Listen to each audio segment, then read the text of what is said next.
Nobody would have thought that I would be the one. Rhyner, sports talk. Baseball, baseball, baseball, baseball. Oh, with the big mic. Oh, okay. All right, yeah. Okay, now I get it. Isn't that a lightning strike, boys? What happened over there, Grego? We had a little lightning strike right outside the window. The Texas Rangers win the World Series. All right. Here's a tip for all these Americano League teams. Wait, you said tip? Yeah, tip. Okay. With a P. Keep jamming. The ticket, colon, nothing but a big Gen X jerk-off sake. This is a cool night or what? Although somebody would hear that and go, bullshit. I'm back, bitches.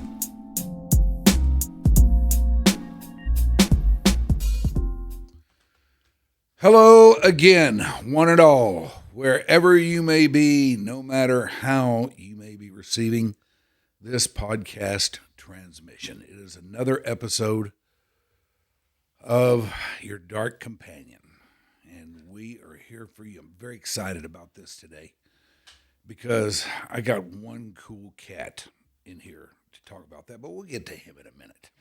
Let me tell you about me. I'm Mike Rhyner. And this is what I'm doing. Since the radio thing flamed out on me for the last time, I will take control of this from now on, and I will do this.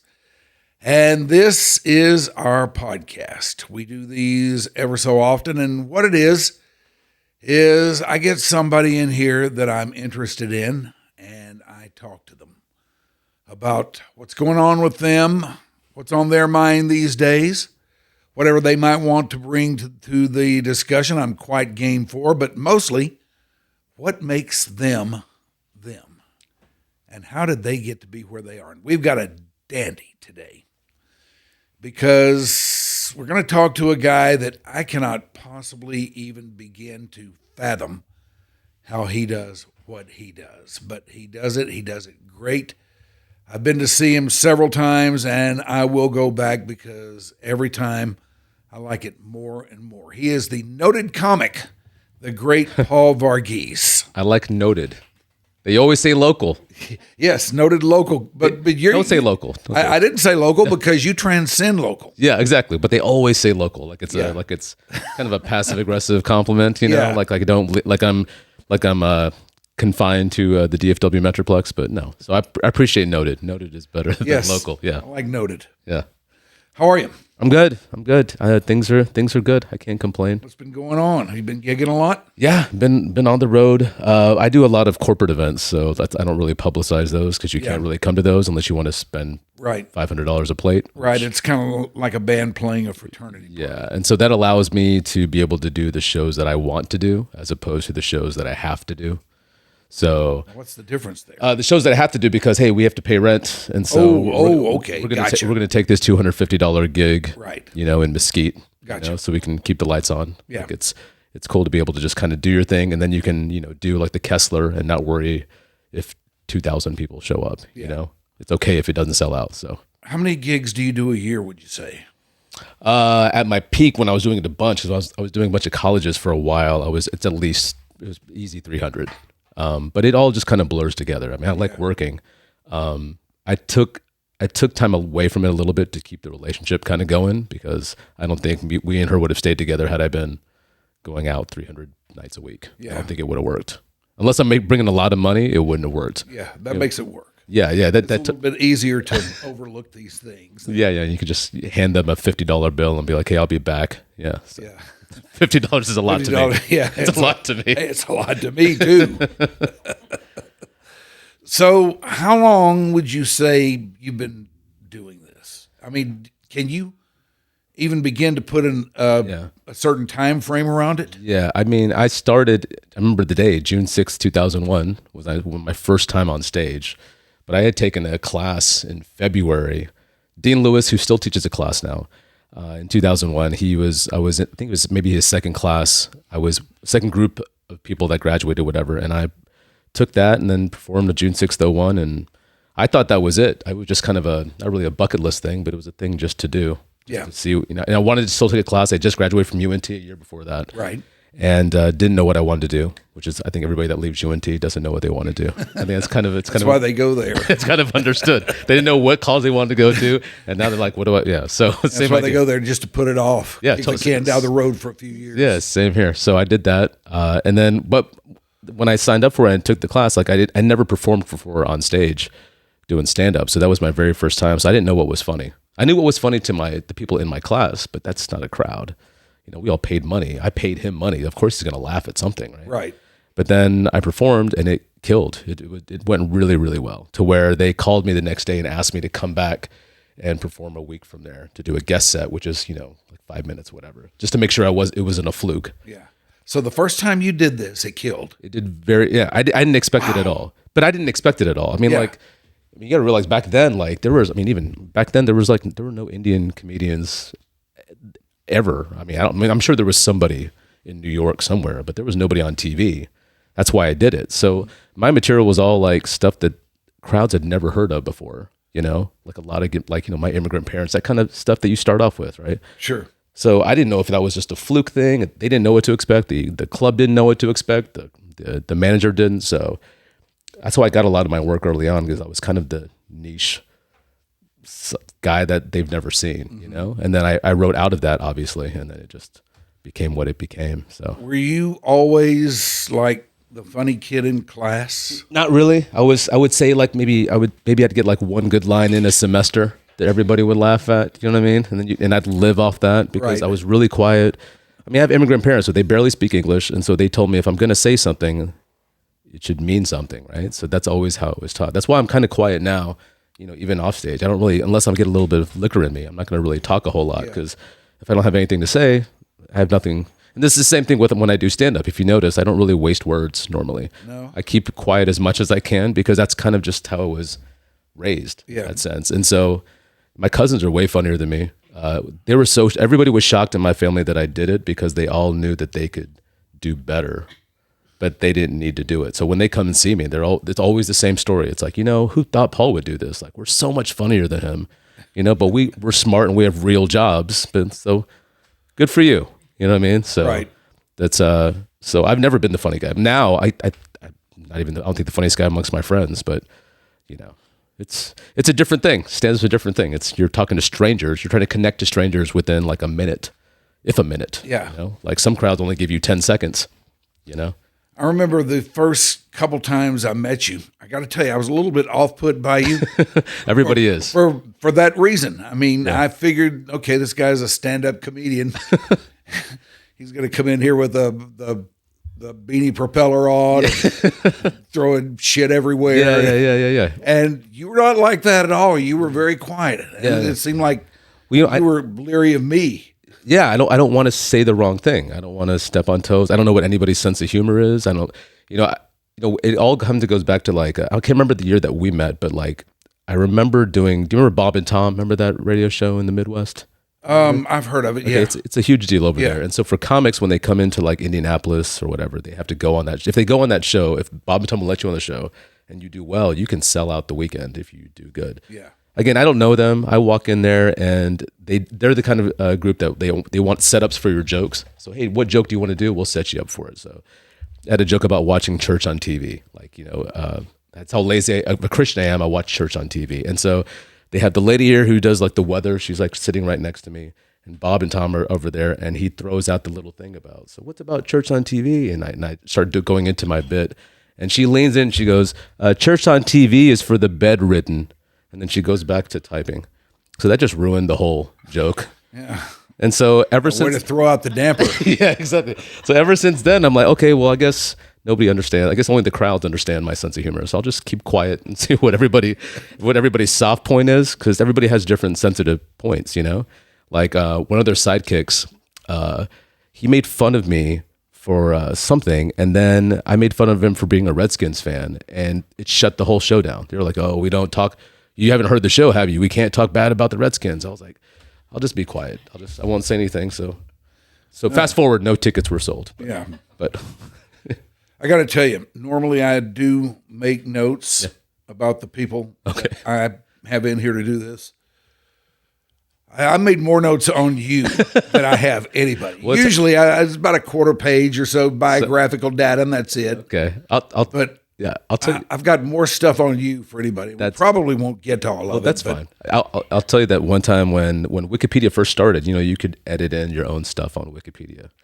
And so this fan kid wrote a Wikipedia for me, and my friend, he wrote at the end of it, Paul is a 5th degree black belt. Okay, so fast forward 8 months later, this lady wants to do an interview for a magazine, and we meet at Zuzu's. Remember Zuzu's? Yeah. So we're sitting across. She has this big yellow pad, kind of like how you have, and she's asking me a few questions, and then she goes, "Okay, so it says on Wikipedia that you're a 5th degree black belt," and I go, "Yeah, my friend just wrote that. It's kind of a joke," and she goes, "Oh, okay," and then she looks down, and then she flips a page, and she keeps looking down. And she flips another page, and then she goes, "Okay, that's enough. All right, thank you very much." Shook my hand and left. She had 2 pages of kung fu questions that she wanted to tell me. So I hope that's not the case. I don't know if that's still on there. I haven't checked it. That is nowhere to be found on here. We'll stay away from any and all kung fu matters. But I haven't. The notes that I've made on people have been nowhere this extensive, and I probably won't get to all of them, but I will tell you this. Okay. There's a red herring in here. Okay. I will work that in. So. Red herring MacGuffin, same thing, right? Yeah. Are they? Exactly. I think, okay. I still don't know what either are, but I just nod my head. Do you get nervous before gigs Yes. when you do this? I get nervous before this, all of it. I'm more nervous I used to be nervous that I wasn't funny and that I sucked and it was going to be embarrassing for me. Now I'm more nervous I don't want to let the crowd down. I think you guys came to Valentine's Day was the last one. Mm-hmm. And my whole nerves are everybody paid good money. This is their prom for the year for a lot of couples. I'm more worried about ruining their night. Yeah. So anytime a joke doesn't hit, I'm they're going to, but they don't remember. I forget that they don't have the script. They don't know when they're supposed to laugh, when they're not supposed to laugh. They just know how they felt at the end of it, Yeah.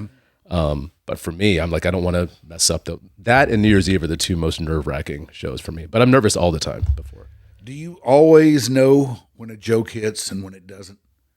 Or is there a gray area in there where you think, might have been okay? You're not sure, Yeah, it's mostly the newer stuff when I start putting it in the actual set. If it's a thinker, sometimes you have to wait for them to get it. But when they really don't get it, they'll groan. It'll be complete silent. There won't be even a mercy chuckle. It's a screeching halt. But I try to build up. If you ever notice my set, I try to do the first 5 minutes. I know all that works to build up enough good faith with them to where if I slip one in there and it doesn't work, they're not going to be well, all that goodwill is gone out the door. I try to sneak it up in there. But it's the next time you see a show when it goes to a grinding halt, oh, that's a new one. That's a new one you did. I guess what I'm trying to say is, when did you make up your mind?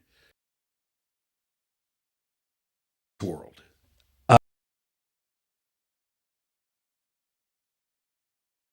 That's really, I thought I was I had moved back home with my parents when I graduated college. I was going to be temporary and I was going to go get a regular job, desk job. But once I started getting work and making money and I could live on my own, because I'm not good at anything else. That's the thing. I wasn't very smart, wasn't athletic at all. I was scrounging for things. I was ready to just work a regular job at, CVS. Eckerd's. Back then it would be Eckerd's. Yes. It'd be at Eckerd's in the pharmacy, just, whatever, slinging pills. They don't know I work there. By the way, that's the narrative. I put on a name tag and just started selling pills at Eckerd's. That wasn't going to be I wasn't going to go back to school for it. I just fit in because I'm brown. Were your parents always cool with it? No, my parents hated it. So my sister's a priest. She's been a priest for 24 years. So she kind of broke the mold in the family. So anybody could kind of do what they wanted. But they were more worried. There's no template. They don't see any Indian comedians on TV. So they're why would you want to be the first? Right. There was a guy coming, fast forward in a few years, there was a guy that went viral that moved from Canada to here named Russell Peters. He's huge. And he had started in 89, but we didn't know who he was back then. I'd never heard of him. They just didn't know how it was going to be lucrative at all. You know what I mean?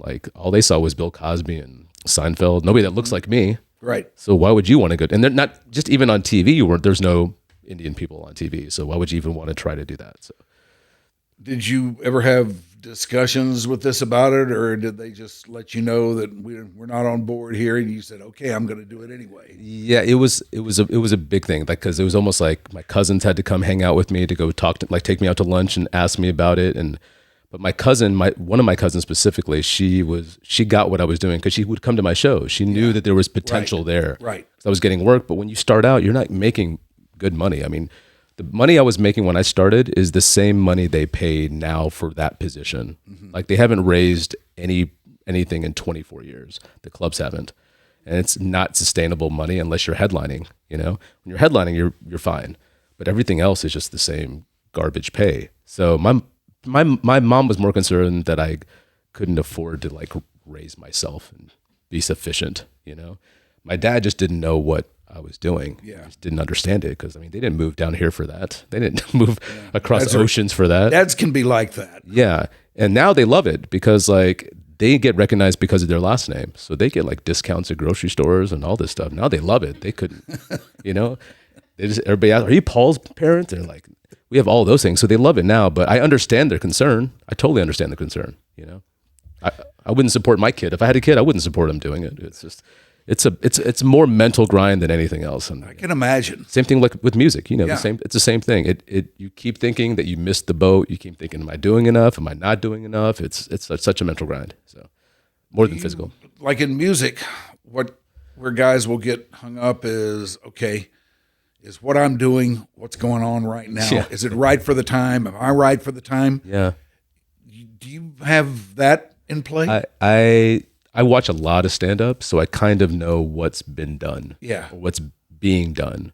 And so I'm always, I think I'm a step ahead of where everybody is, but it's never really fit the zeitgeist. I've never gone viral like this has come at the right time, you know? Zeitgeist, I like that. Yeah, because because I heard Outkast, one of the members of Andre 3000 and Outkast talked about it. He was talking about, I just make music and it just happened to fit the timeline of where the world was. Yeah.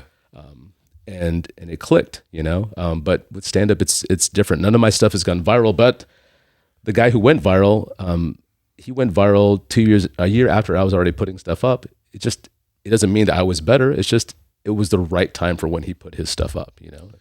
All right, now, you may think that we're just shooting the shit here. And I'm as big on the idea of a shit shoot as anybody. Okay. But I want you to know that I did look into your history. Oh, that's not good. And I must ask, That's not good. what was interning for Sally Jesse Raphael like?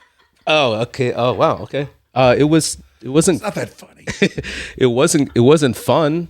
I'll tell you that. So here's my claim to fame. I'm the first ever crew intern for the Sally Jesse Raphael talk show ever. Really? I think I was the last too because they're unionized up there. You can't touch any equipment. You can't do anything. So you just kind of just are a person just floating around. It's like take your kid to work day and you're the kid for my entire junior semester. I mean, can you get them coffee or anything? You can't do any of that stuff. It's like you can help them put some stuff in another room and you can transcribe a thing. I mean, this is before, you know, phones, so it's, you know, cell phones and stuff. She's incredibly rich and completely out of touch with her fan base. So this is when Oprah was in her heyday. So all the signs around their studios, I forgot the name of the studios. It's in New York, but it was like, we're number 2. And it was a big exclamation point. It would be Sally. That everybody was just shooting to win. Number 2 was number 1 to them because nobody can tackle Oprah, right? Right. She was the originator. Her producer was the originator of the paternity tests and wild, crazy teens that Maury Povich became famous for. Because when Sally left, she took over the Maury Povich show and brought that same paternity energy there. But you can't walk in the same hallway as her. If she's walking, you have to like wait for her to pass. She's also like 4'9", 4'8", 4'9". Really? Yeah. So what they do is she's standing on steps, you know, on the steps on the stage, right? Yeah. And they never have, if you ever notice, they never had the crowd standing and cheering coming back from commercial break. They're always sitting because they stand up. They just, where's Sally? We don't know where'd she go. Like the camera guy's like, where have we lost her? But here's how out of touch she is. So she didn't want to do the paternity test things, but those are what she has to compete against. She's not going to get numbers. She's against Jenny Jones and what else was out there? I don't remember. Ricky Lake, all that stuff. Yeah. she wanted to do her own like cooking segments, and like, how to decorate her home, her little Oprah segments. Right. So once a week we would tape one just for Sally, so she wouldn't be mad at us. And it's her just doing stuff like, here are top 20 things for Christmas. But her crowd is all New York, like working city people who obviously don't work because they're there at 8 a.m. to 4 p.m. So they're just sitting there. They were there hoping to get the paternity test show. Instead, they're hearing how to, the top 10, Halloween decorations for 1997, All right. Let me show how out of touch I am. Is she still on the air? No. Okay. She left a couple years later. Okay. She has a house. So she would always leave. We had to always end the show on Friday early so she could get in her plane and go stay in Paris, her home in Paris, and then fly back Sunday night for the show. Like, that's how out of touch. And everybody in her audience is completely do not have second homes, if not first homes. They have nothing. I assume you're not talking about Paris, Texas, or Kentucky. Yeah, exactly. All right, so you're up there.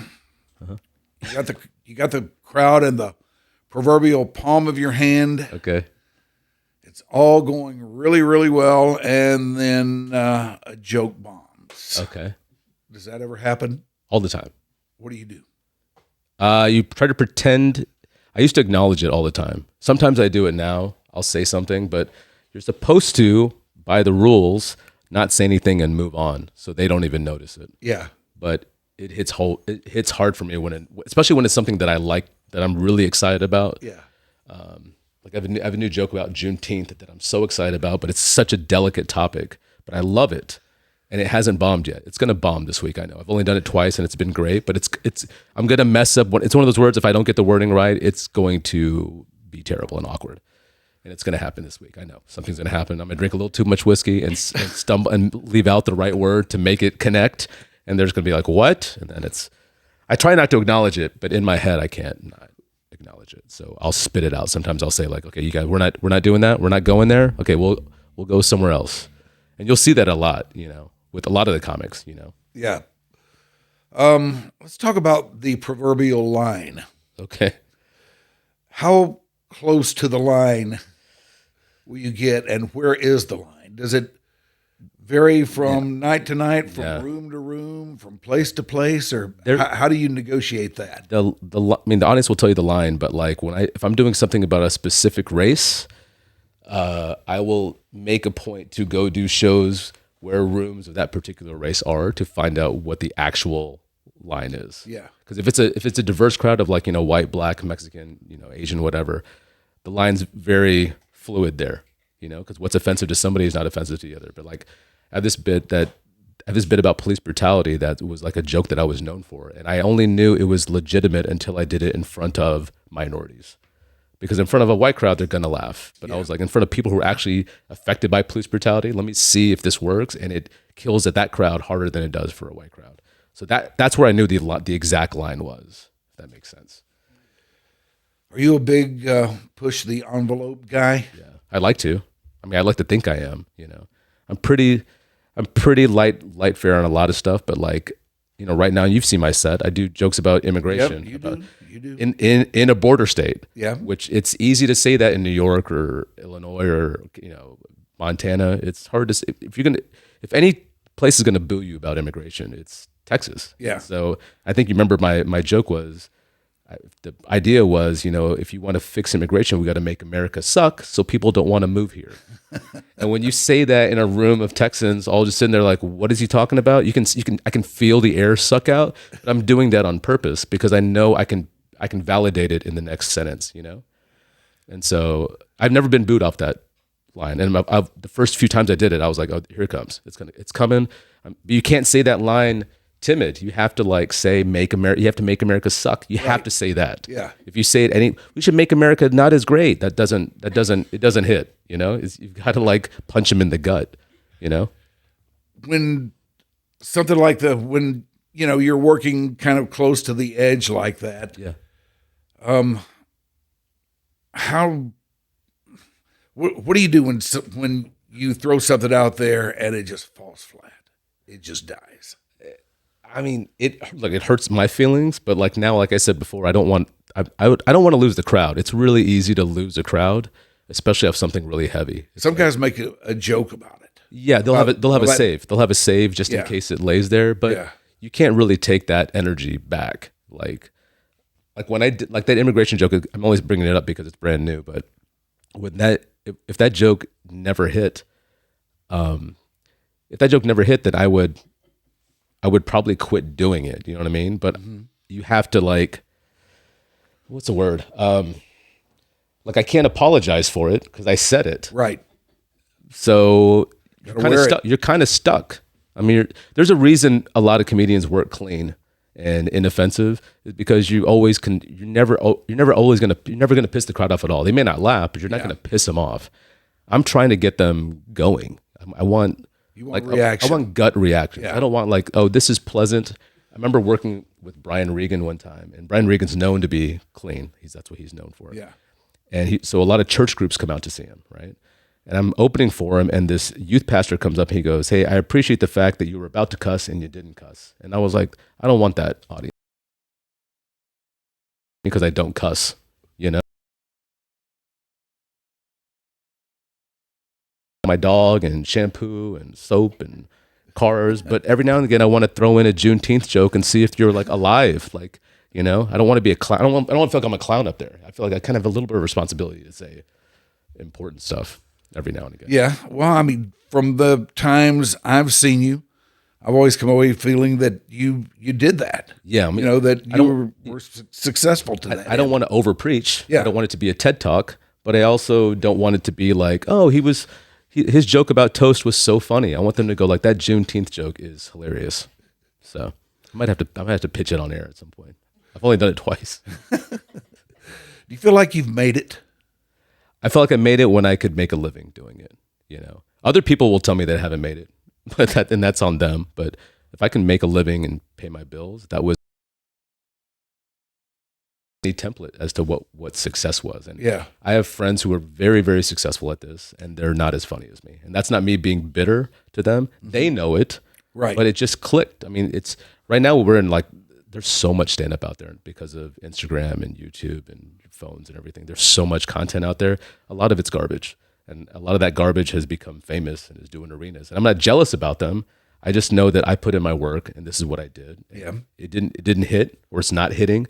That's not anything I can control, you know? Because none of them, a lot of the comics who were famous, none of them had this plan and then they became famous. Things just happened. Things went viral. This person vouched for them. It wasn't a matter of, you put in this much time, you talk to this person, then you get there. It's there's so much luck involved. You know, this being in radio. Oh, sure. So much luck. And it's not taking away your skill. It's just, luck is a lot of it. Yeah. I always say that you got to be the right guy in the right place at the right time with the right shit. Yeah. And if you can go 4 for 4 there, then who knows? Yeah. Happen for you. Yeah, exactly. But you can't control that last part, right time. You can't control it. Can't. You can just do the work. That last part's a hard one. Yeah, and it screws with a lot of people. There's a lot of friends that I don't talk to anymore because they're mad about the right time hasn't hit kind of thing. Yeah, I just love creating material. Like, it's fun for me. Yeah, I had the same rush I had when I started. When I do it, nothing's close to it. Nothing is even close to writing it and then performing it that night, and it works. I can't even explain the feeling.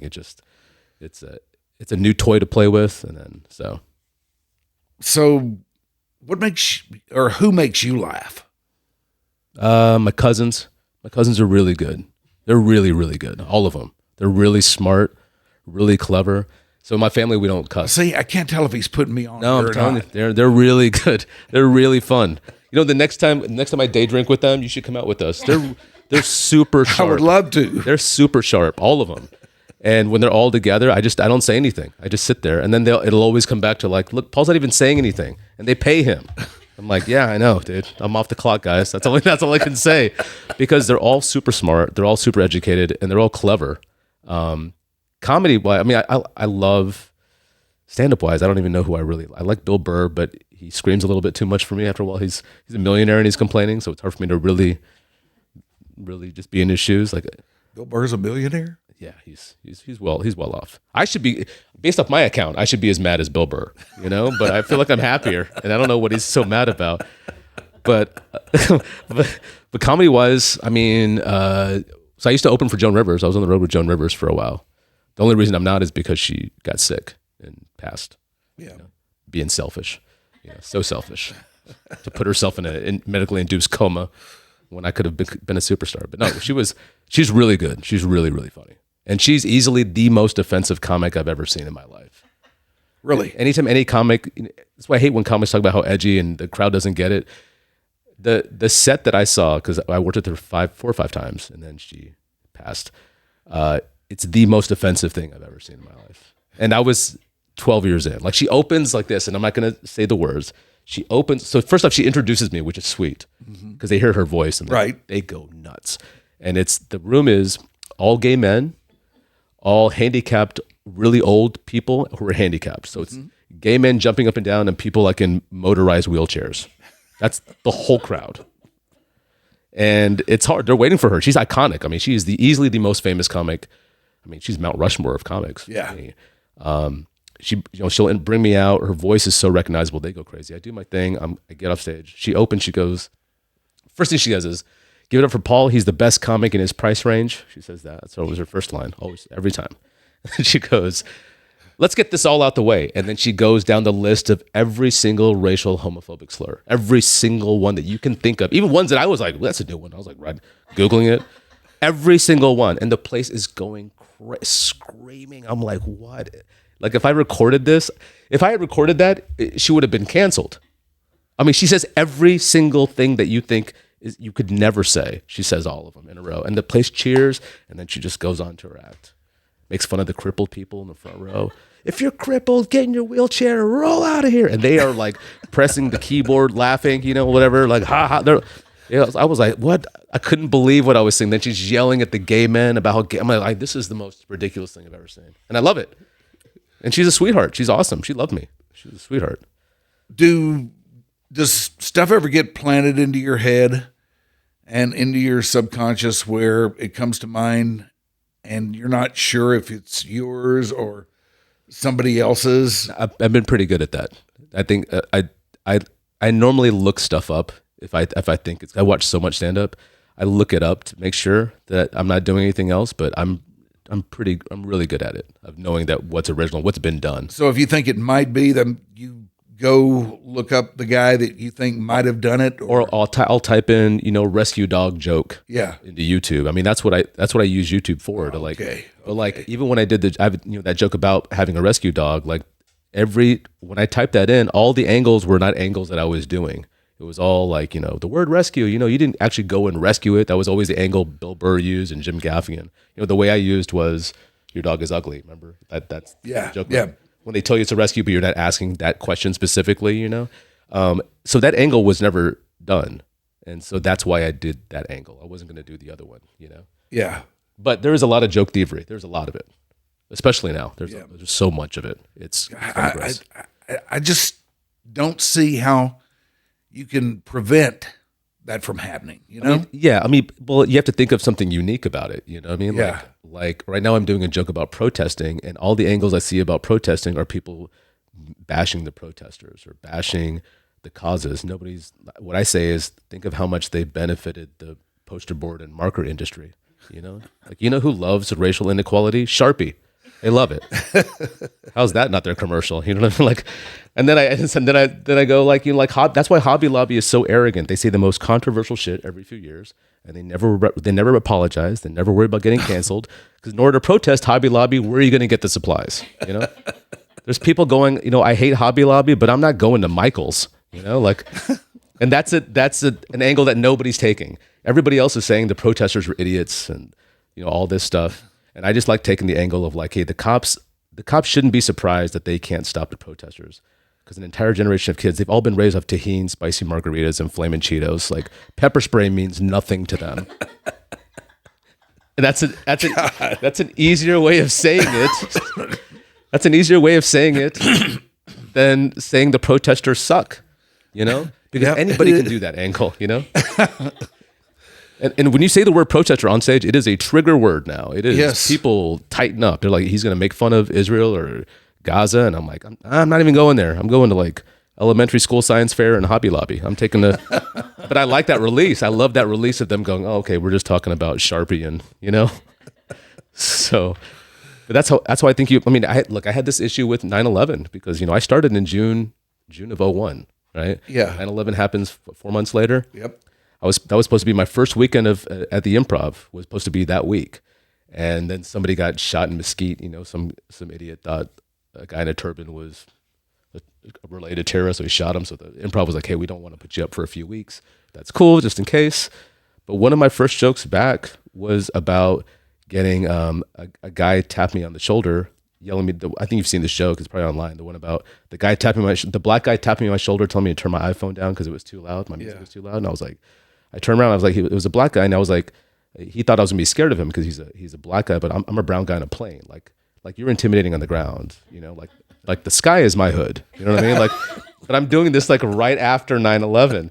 So they're already like looking up like, okay, he's talking about a black dude, Now he's talking about like, wait, no, you're intimidating on the ground. No, this is my hood. Like then you see the release and everybody's like, but you have to find out that angle. That angle is the hard thing to find because everybody just finds the obvious angle. I mean, there's the stupid obvious angle, and I don't want to do that. I want to find like this one thing that nobody's thinking about. But I want them to be tense for a second to be like, where is he going? Do you like Hacks? The show? Yeah, it's good. But I know who it's based off of. Obviously, it's totally Joan Rivers, and you could only make that without her, with her dead, because she would have been raising a stink about it. Right. I think Jean Smart's awesome. She's a great actress. I always had a problem with people referring to Joan Rivers as washed up because I don't know what they expected a comic to be for 60 years, like selling out arenas nobody sells out arenas for 60 years. Nobody, I've worked with what was his name? Colin Quinn a month ago. Yeah. Quinn's amazing. Awesome. When he passes is when everybody's going to give him his roses. Like he was amazing. They don't show him any love now, Why is that? I don't know. I have no idea. He's best friends with Seinfeld and Rock. He started with them. He's amazing. He's really, really good. Really nice dude. He's been in the city where they can give him money to make him huge, and it just whatever reason. He's not bitter about it though. Yeah. He's super happy. He's super nice. But I don't know what making it is. Like, you know what I mean? Like, I was touring with Joan Rivers. Those arenas were sold out. But she's making money on the side doing, QVC, and people are mocking her. But then there's comics out here doing, commercials for Doritos and, all like the same guys who are making fun of her for being washed up. I mean, I worked with her. I knew how she was. And you could tell she was a little bitter about it, about how people didn't really, I think she still felt like people didn't really respect her. I was like, it's weird. That's one of my what ifs. I wonder what would have happened if she was still around, like how close we would have been, because she was already talking about, she already taken me on the road 5 times or 4 or 5 times. So when they take you on the road that often, they're really they like you. Yeah. Anybody can take you on the road once, maybe twice. Yeah. 4 or 5 times is like, okay, we're going to do something together. Yeah.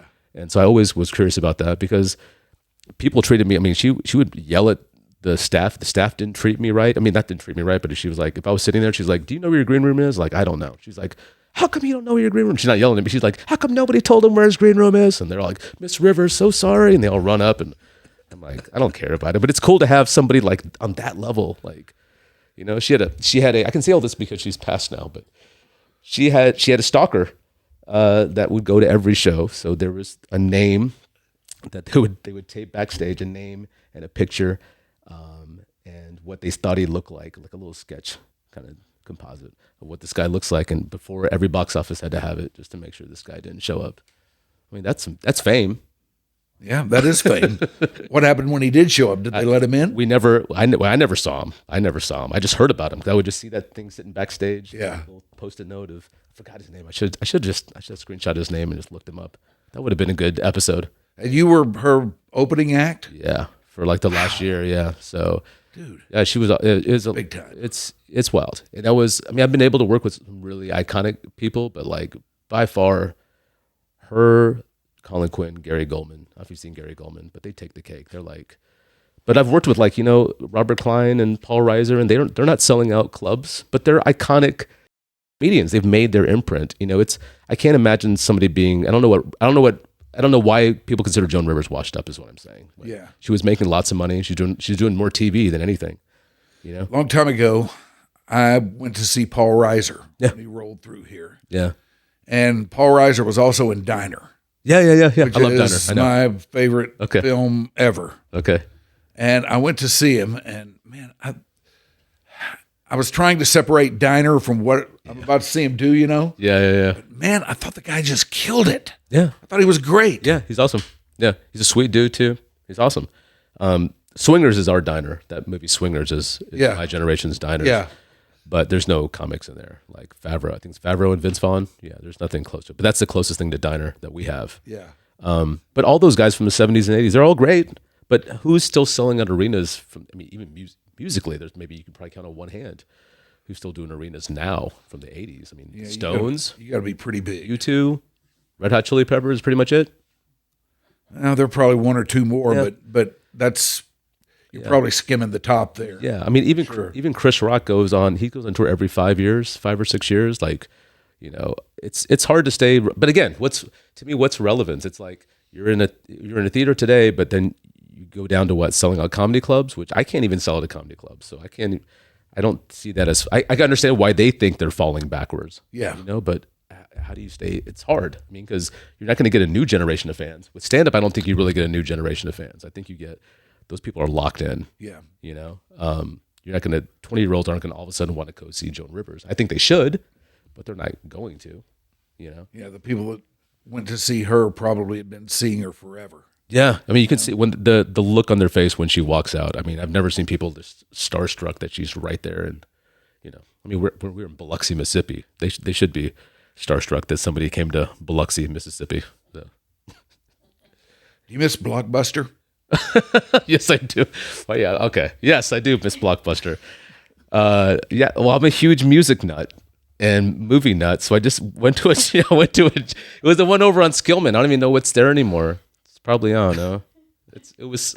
Yes, I miss it a lot. So this is how. Do you remember when Blockbuster Music used to let you listen to CDs? Yes, before you bought them. I do. So I was there at the beginning of that thing, and so that was like when I didn't work there, that was like my Friday nights. I had no friends. So I just go there, I just get a stack of CDs and piss off the person there and sit there for 3 hours not buying anything and just listen to like 70s soul music. They're like, okay, I don't like that one. I don't like that. But they did love you. But then I worked there and it was just the best job ever. I mean, my actual job before I started doing stand-up when I graduated UNT, I worked at Tower Records over off of Lemon. Do you remember when Tower was there? Oh, yeah, I love Tower beautiful. Records. It was beautiful. I loved it, miss it. It's still, nothing's ever survived in that space since. I think it's like a speaker store or something. Here's the funny thing about Tower Records, and this joke. It's not even a joke. People on stage don't even understand what I'm talking about. But I got fired for 2 reasons. One was I was switching my schedule out so much to do shows. I was getting booked every night, and I had to work during the day, and I'd switch it out. They were kind of sick of that. But what they were really mad about was we had buyers. We had a buyer for the jazz section, a buyer for the rock section, a buyer for the hip hop. One, okay.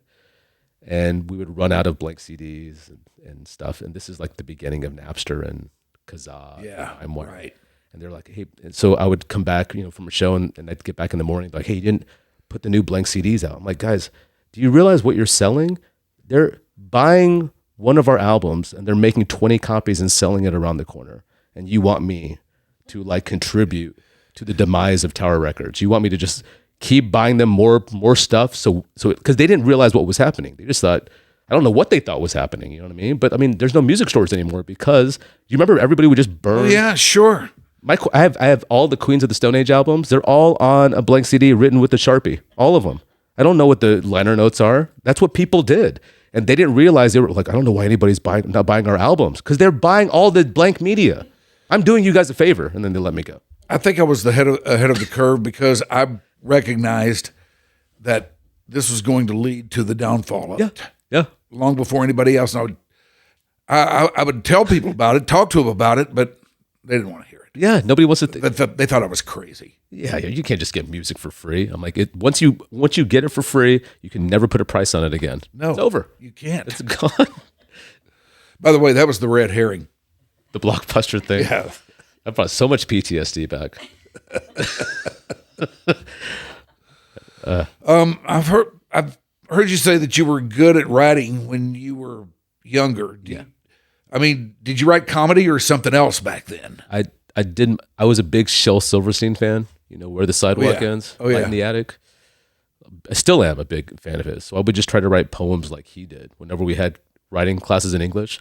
And the teacher would let me read them out loud. I was the only student she'd let read the things out loud, which was cool. I know she knew I was shy, but she thought it was, and the class loved it. That was probably my first experience getting laughs, Yeah. And it's funny because once I started getting on TV, my 8th grade teacher called me or found me online and emailed me to ask me to come speak at her class about creative writing. And I was I was overwhelmed by it. I didn't do it. I should have done it in hindsight, but I didn't know she remembered me, but yeah, that's what I was good at. But how do you explain you're good at writing to your parents? What is that? That's not a job. No, it's not a job.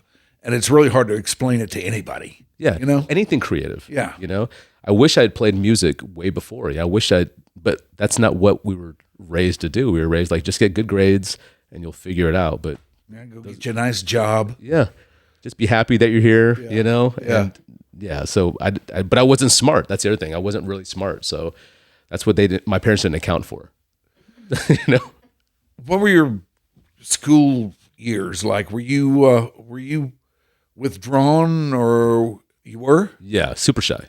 So anybody who's known me since high school or college, they're shocked that I talk like how I talk now, because I was super, super quiet. I mean, I don't even know if I was shy, I was just quiet, but I also got made fun of a lot. Not bullied, but just made fun of. Yeah. It's very easy to make fun of the shy kid when you're the only brown kid there too. It's really easy to do it. I didn't have anything to say back, so I just took it on the chin every single time. So what got you out of that? Or how did you get out of the shell? I never thought I really did. Even doing stand-up the first few years, I wasn't out of my shell. I knew how to perform, but I wasn't. It's like when you first met me, I was super quiet. Yeah. But it took a couple of breakups, honestly, to like jade me enough to be like, nobody, you know what? I'm just gonna own it now. Let's just go and do my thing. Like, talk about romantic breakups? Yeah. To where I just got enough, because I was so optimistic. I was like, be quiet, don't say anything wrong. Everything works out. You do this, and then you get this person, you get this, and this works. And then you realize life it doesn't reward the nice and quiet person. No, so it's not fair. I know. So I just started channeling the energy on stage in regular everyday life, and now it's just easy, So, but yeah, I was always shy and quiet. It took a long time. Let's see. I want to get into your scene with your parents a little bit more. Yeah, go ahead. In their perfect world, Yes. how would you have turned out? I saw them last week. They told this to my girlfriend. My mom thought I was going to be a priest. That's what she thought. Mm-hmm. So my name where my parents are from in India, my name is one of the most popular bishops in the Anglican Church over there. Well, like you Google it, I'm still above him on Google, so I don't know how popular he really was, but he's a legend, supposedly. So they always want that. It's the truth. That's what I told them. I was like, well, he was so famous. I'm like, well, he's not as famous as me because you type me in, I'm still above him. He's like, I think he's on page 3 or page 2, but that's what they wanted. And then my sister became the priest. So then they were like, okay, well, what's he gonna do now? Like God's not calling both our children. That doesn't happen. They call one, right? So they didn't know what I was gonna do. I mean, I barely passed high school, barely graduated. I don't know if that was an insult or if that was a compliment. I don't know how he just said you should be a teacher. I'm like, okay, I don't know what that meant. That's what I always thought I would do. Yeah, but like, do you ever get that thing where like I was going through like these scenarios, like what if I had done this? Would I have still been a comic? I still would have been a comic. All the roads would have led back to me trying at an open mic. All of those would have led me at some point. Yeah, it might not have been 2001. It might have been 2003. But at some point, what if I do this? I would have showed up at an open mic at some point, and somebody would have mentioned Dean Lewis, and somebody would have mentioned this, and I would have ended up in the same. There's no other alternate reality that would have happened because I wasn't good at anything. What was that first open mic like? Brutal. It's scary. I mean, it's weird. Nobody's paying attention to you. It's all the comics waiting to go up, pretty much. Right.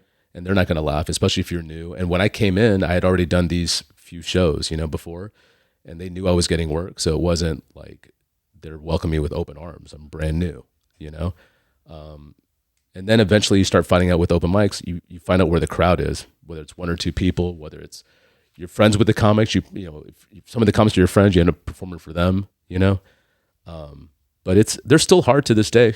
I mean, you should come see a couple. They're interesting to watch. If you just, I mean, you'll see people just falling on their face, but it's what you do, you know. It's like watching band rehearsal, almost, you know. I can't imagine.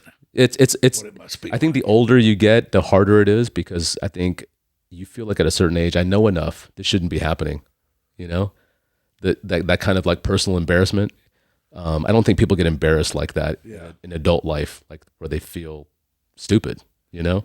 But you kind of get used to it. You just build a callus to it, you know. I guess you do. Yeah, I mean, it still stings. It just doesn't sting as hard as it did before, you know. So while back in those years when you were first identifying this as what you wanted to do and where you wanted to wind up, Yeah.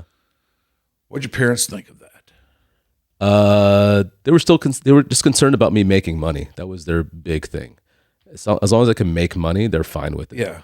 My mom's big thing is don't bring any shame to the family. That's the big thing, you know. Mm-hmm. And I don't, like, you know, that's something sometimes they don't, not they, but I think people don't understand is like when I talk about token Indian guy, you know, that's the only reason I'm there. That's what I kept thinking in my head. Yeah. 07, that set was a little bit Indian, but mostly just observational, social, all the stuff you kind of see now that I've evolved into. It started in 07, and that's how I was like, okay. You know, on the radio, we used to go in every day and we would have the show all mapped out. Yeah. The things that we were going to talk about. Yeah. And we were also ready to move very quickly to the left or the right and throw it all out the window if the occasion arisen. Yeah. Is that kind of the way you work? Yeah. I know what I'm going to start with. I don't know where it goes from there. Like it's not like I'm winging the whole set. I mean, I have jokes set up, but I'll start with like, okay, I'm going to start with this protesting thing, and let's see if they go with me. If they do, then I'll keep going. If not, if they're not with me, then I'm like, okay, maybe that's too much up front. I'll like hard left, do the jokes about my dog, get them back, and now we'll go back to immigration. Oh, you're not with me there? Okay, well, let's go back to shampoo. We'll go to, and eventually, you know, you end up at the end. But like certain crowds, when like if I'm doing like a huge event, you can kind of decide what you want to begin with and end with, and kind of stick to the script, because a bigger crowd will go with you. You know, with the percentages of the people will go with you. You know, as opposed to like 10 people. Like 10 people, you got to go left and right. I mean, it's hard to get 10 people on the same page. It's a lot easier to get 300 people on this. As ironic as that sounds, because I mean, I understand it. Believe me. It's like, you know, like performing, right? Like you perform for 100 people, it's so much easier than 6. Yeah. You know, because there's no groups think with 6 people unless they all came together, you know, and they know there's 6 people. That's what I hate when they look around. They're like, oh, that's the worst. And I just. What do you do when you run out of shit up there? I don't. Okay, it's only happened a couple of times. It mostly happens if I'm tipsy. If I'm a little too drunk, I'll just forget. I'm like, did I say that already? I think I said that already. Did I say? Especially when there's like 3 shows in a night. The first show bleeds into the second show. You're like, wait, I think I just said. No, I did say that, but that was I'll say that. And at those points, I'll even tell the crowd, hey, so I'm going to do a joke about a dog. I didn't do jokes about dogs yet, did I? Like, and they'll go with me. Yeah. I used to just try to play it off, and then it was just complete disaster. But my first couple of years, I would have to do 10 more minutes. I had nothing, and I would just start winging stuff. It's a really scary feeling. Really scary. When did it become fun for you? 07. 07. When I realized that when I belong here. Like, that's when it became fun. Yeah. Because the rest, I always felt like it was imposter syndrome the first 6 years, because the comics all told me that I was getting stuff because I was Indian. Like that's an advantage. You know what I mean? They all kept saying it. They all just talked trash about me all the time. Not all of them. I mean, I had my friends, but I always heard like the narrative was I didn't deserve it. I was getting all this, and that's because I'm different, because I'm this. Like, I chose to be Indian as an advantage, you know? Yeah. All these things. And they don't realize how much I didn't get because I'm Indian, you know, like network TV wise, you know? So in 07 is when I was like, okay, well, now I'm doing an entire set not even talking about being Indian, and I'm still killing. So now what? Now what's the excuse? And that's when the excuses stopped from them. And that's when I was like, okay, I can do both if I need to, you know? So, you know, it all seems just so subjective. And this is one of the things that's always baffled me about it. It's very, very subjective. Yeah. And it's, you know, kind of abstract in certain ways. What makes a guy or a girl funny for you? Can you put that into words? Just in general, Yeah. a cleverness is the big thing. Like, can you keep up wit-wise? You know what I mean? Like, so I studied improv too for a while, and improv is always about yes and. So like, Yeah. no matter what you say, I agree with and I add on to it. And those are the best conversations to me, just in general, if we're talking. Yeah. The worst conversation is the person who comes in with an agenda. Like, I want to, hey, listen, I want to talk about Yeah, Coke. like I have. No, but do you know what I mean though? It's like let's Yeah, I know. say we're talking about I know. Coke, and they're like, yeah, but did you ever hear about Sprite? I'm like, no, we're talking about Coke. Focus on this. That's how I notice in conversation. My friends are really good at that. Like, no matter what I throw out there, they're rolling with it. They're not like, what are you talking about? What are you doing? This makes no sense. Comics, same thing with comics. I like the comics that can kind of roll with it. But again, I like originality. I hate when I've heard a joke before, and I know the comics heard it too. And now they have no excuse. They have YouTube on their phone. Back when I started, I had to tell you, I saw this on Comedy Central. Now it's like, well, I never heard that joke. I'm like, just look it up here. I'll type it. It's right here. It was done 15 years ago. George Carlin did it. And they're like, well, I didn't see it. Well, now you saw it. Don't do it. But in general, in conversation, and like with regular people, I just like clever stuff. It's for me. Well, I think you're clever. I think you're damn funny, and Thanks, man. I think you are one of the best I've ever seen at what you do. Thank you. Appreciate And it. every time I've seen you, I've walked out of there just thinking, man, that guy is really, really good at this. And I try to grab onto the underlying craft and underlying art of it. Yeah. And I mean, I really can't, because I don't know what all goes into it. I'd have to get into your mind to know that. Yeah. But I know good when I see good. Thank you. You are damn good, Thank man. you. I really Thank you. appreciate you Thank doing you. this today. Thanks for having me. Appreciate it. Thanks for bringing up Blockbuster. Yes. haven't talked about that in 28 years. All right, go ahead. This is Becca Moore, our executive producer. She wants to ask you a couple of things. She will ask you a couple of things. Okay, all right. Forgettable Amanda to the rescue. That's what I said. That was the whole point of the joke. Yeah. See, they just didn't get it. I got it. Hello. Okay. Yeah. I'm a writer, Okay. and I didn't do great in school either, but Yeah. there's a lot of intelligence in writing, and every writer will tell you the level of intelligence and that thoughtfulness that goes into comedy writing is not a common everyday thing. Yeah. Just because you're a writer, you're not writing comedy. I do not write comedy. Yeah. I write about a lot of people dying. I can't get there. So do you really, there's a lot of self-deprecation, but do you really feel like you're the weight of your writing ability? What do you mean? You mean like The fact that you can put these things together. So you're always writing every day. You're so- a writer Yeah. as well as a comedian. yeah, I've Do always you write every day? yeah. It's not like sitting down 8 hours on a piece of paper, because everything I write, I don't know what's funny until the crowd tells me. Yeah. So basically, I'm super skeptical. I'm not cynical. I'm not mad at the world. I just don't understand it. That's literally always been that's why I sucked in school. I never understood why I need to know derivatives. I didn't understand why this was important. And I would just keep arguing that. So I'm that way with when I write. So everything's ridiculous. But if I write for 8 hours, I have to find a way to say those 8 hours on stage, Yes. And I don't have a way to do it. to do that. So, my phone's with me all the time. I used to carry notebooks with me all the time, but that just looks creepy after a while. So I just write. If you ever see me on my phone, I'm not texting. I'm actually writing down ideas. But it's not funny ideas. It's ideas like why I don't understand. It's going back to the protesting thing. That's what I don't understand, is like why everybody's so angry. Like it doesn't make sense to me, Right. And so that's how I write. I don't know what's funny until they tell me, I do like your angle on the protest, because one of the things that I thought of at one point was, how much money is a tire store making right now? Yeah, exactly. Just so you can put a barricade up. I mean, looting is the ultimate self-checkout. We're going to be honest. It is, but it makes no. I don't understand any of it. Like, it's all ridiculous, and that's why I don't understand like angry comics who just get mad. It's like our job in the end is to make you think a little bit, but it's to make the ultimate line is to make you laugh. You know, I just want to do it in a different way than everybody else, and that's always just how I've been wired.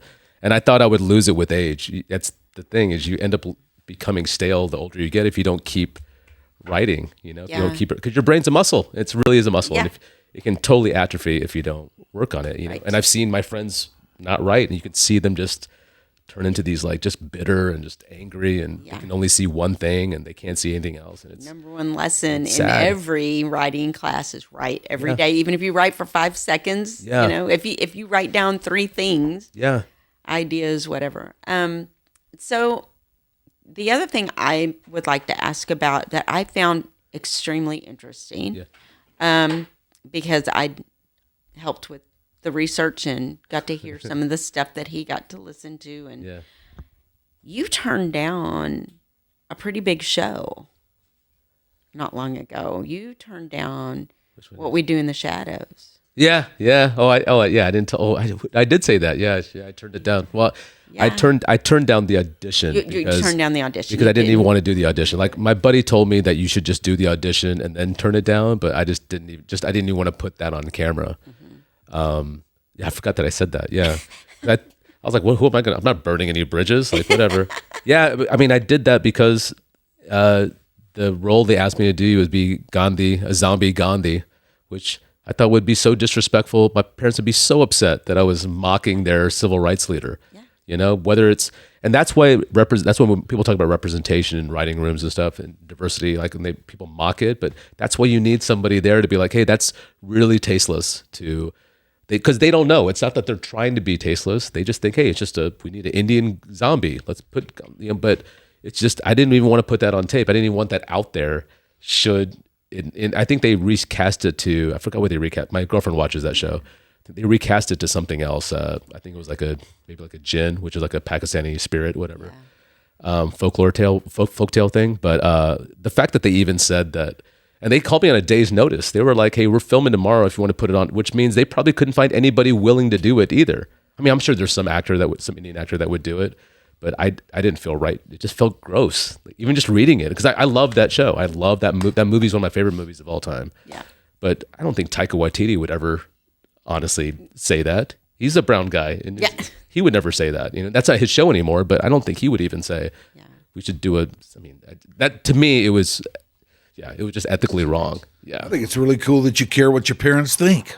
I mean, well, I'm repping my culture, right? Like, the reason I did stand up was because people were bashing Indian comedians. If you watch any comedians in the 90s, 80s, all the Indian stereotypes, they would just bash us. We smell, taxi, 7, all this stuff. I was like, let me be the voice against those guys and make fun of those guys on stage and show that we're more than this caricature thing. So why would I choose to do that and then, negate everything I just already did before, so.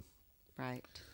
All right, well, everybody go see the great Paul Varghese. Yes. Where are you going to be and when are you going to be there? I am at Plano House of Comedy this weekend, depending on when this airs. This airs now? Today? Right now? Yeah? Thursday through Saturday? This is the 20th of June, so. Yeah, 20th of June. And then, just follow me on Instagram, Paul V Comedian, and then I'll just tell you where I'm at there. I love it. Can't thank you enough for doing this, man. Thanks for having me. Thank you. Appreciate it. Thanks, all right. Guys. This has been your Dark Companion. Thanks to Ashley Bullington, our technical director, Becca Moore, the executive producer, boss lady around here. I'm Mike Rhyner. Thanks for watching.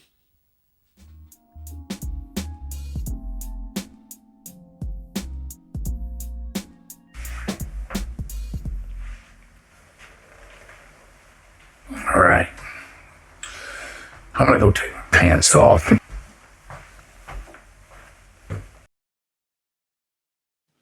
Your Dark Companion is a Stolen Water Media presentation.